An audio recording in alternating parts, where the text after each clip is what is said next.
SEO is dead. Long live SEM. Hi, this is Matthew Perosi with jWAG. I'm here in Bordeaux, France. Over my shoulder, you see Place de la Bourge. This is one of the areas in the center of town along the quays along the river where they commonly have a lot of gatherings, social events, and even protests from time to time. It is a beautifully sunny day here in Bordeaux, which is kind of unusual because it rains here a lot. So I'm going to actually put these on so I don't blind myself while doing this edition of the Video Daily Golden Nugget. So today I am talking about SEO and SEM.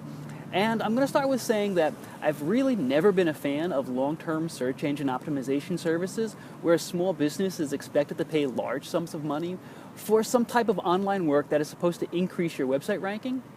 There's been so much of the SEO industry that was built on scams and false claims that it's hard for anyone really to trust someone who says they can do the job. SEO scam artists used to give long lists of technical jargon to explain what they were going to do for you, and most people would blindly trust them because of that jargon. I mean, what is a 301 redirect? I mean, how are people going to fix different things or do link building? I mean, all of these phrases usually confuse people, so why not hire a so-called expert to take care of it for you?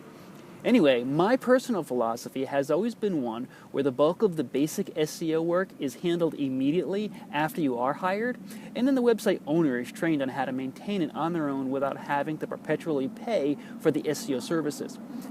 This philosophy actually assumes that a website is live and running and that this person is hired to work on the SEO after the website has been live for some time, and not that the SEO process was part of the original website building.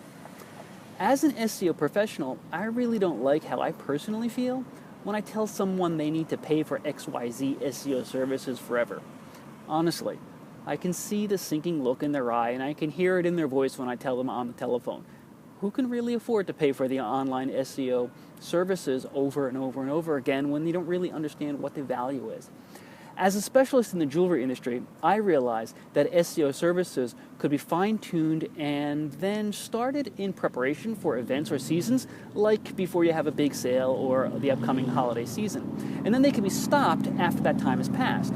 I write about most of these SEO strategies that I have in my daily Golden Nuggets, which you can find online, and you can subscribe to my daily emails.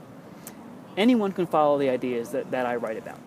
I've had a little conflict of conscience over the past 30 days as I read the Google announcements about obfuscating keywords from Google Analytics and reading blogs and watching videos from other SEO pros who weighed in on the topic of how the world of SEO is changing.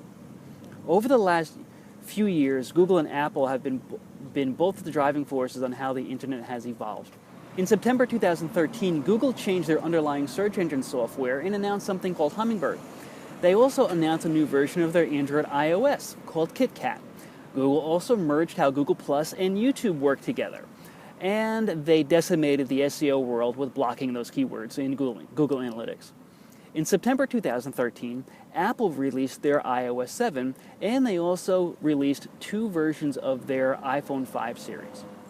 Meanwhile, Microsoft, who was originally in the game and started all the internet competition about 15, 18 years ago, they haven't contributed much as a driving force to the internet advancements over the past few years. But they might become a player again now that they've announced that they want to buy Nokia, which Nokia was once the world leader in mobile technologies, especially over here in Europe. Speaking of once world leaders in mobile, in September we also found out that BlackBerry is just about out of the game now that it's selling itself out of the stock market and back into the private sector. As you can tell, most of these technologies I'm talking about are mobile-based, and that's what's really driving the internet.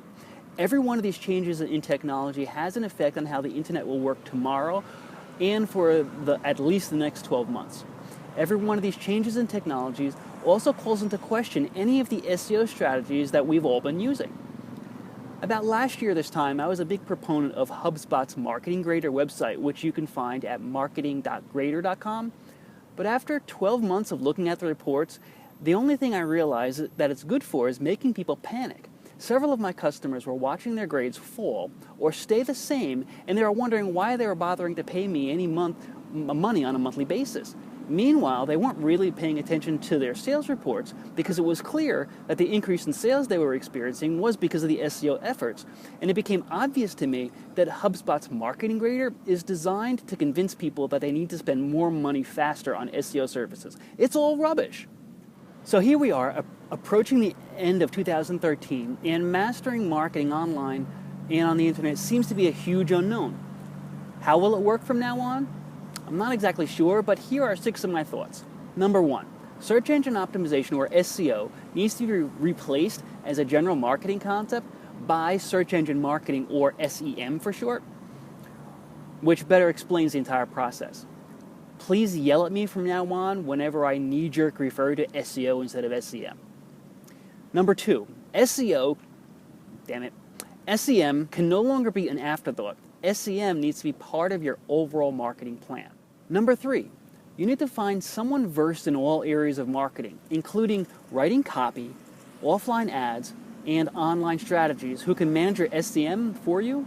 If you can't find one agency to do this for you, then you need to find an offline marketing agency and an online marketing agency that will play together, that will play well together. And I'm going to say good luck with that, because normally those folks would never agree to work together, so keep shopping around until you find some people who will. Number 4, the SEM pro you hire needs to learn about your business so they can be your partner. They need to work on your online identity with the same fervor that you would without you needing to keep up with all these changes. Number 5, SEM needs to be a monthly expense. Even though I hate the idea, it does look like this is perpetual, so you may as well make it part of your yearly budget.